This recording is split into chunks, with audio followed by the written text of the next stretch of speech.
In our town, there's a rule no one writes down. If you hear a whistle after midnight, you don't turn around. Not because you're scared, because turning around means it sees you. And once it sees you, it remembers. It doesn't chase, it doesn't scream, it waits. The first time I heard it, I thought it was wind cutting through the streetlights. The kind that hum louder when the night is too quiet. But wind doesn't pause between notes. Wind doesn't follow your footsteps. And wind doesn't stop when you stop.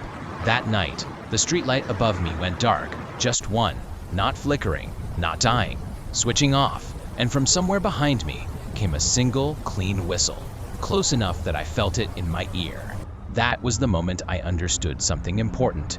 The stories weren't meant to scare us. They were meant to warn us. My grandmother said it started before she was born, back when the edge of town was just dirt road and one wooden pole with a dim yellow bulb.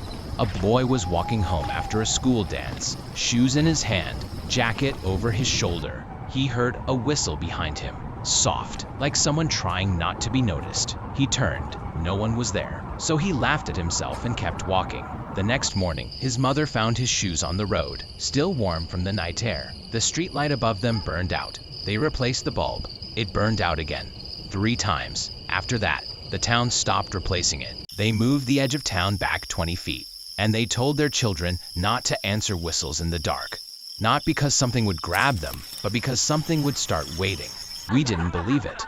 Not until the basketball court. It was late. Just us and one streetlight humming over cracked pavement. Daniel was talking, laughing, and spinning the ball on his finger.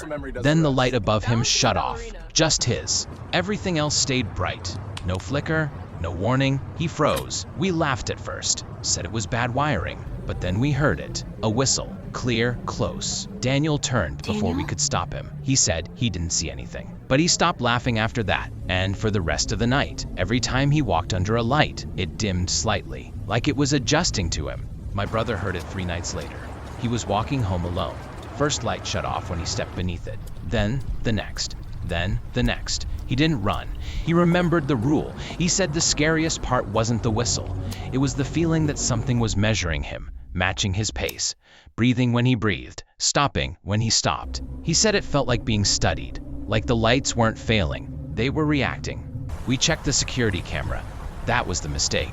The footage shows him alone, nothing behind him, nothing beside him, but the grass across the street moves in circles, like something walking around him. And then, the whistle doesn't come from far away, it comes from right behind his ear. The camera mic distorts, not from volume, from proximity. We thought we could prove it wasn't real. 5 of us went to the edge of town. Midnight Tyler whistled first. Nothing happened. We laughed. Then every streetlight went dark, all at once. And the silence that followed was louder than the whistle. It whistled back, not from one place, from everywhere. Tyler stopped moving. We called his name. He turned slowly, not scared, not angry, just empty, like something had finished learning him.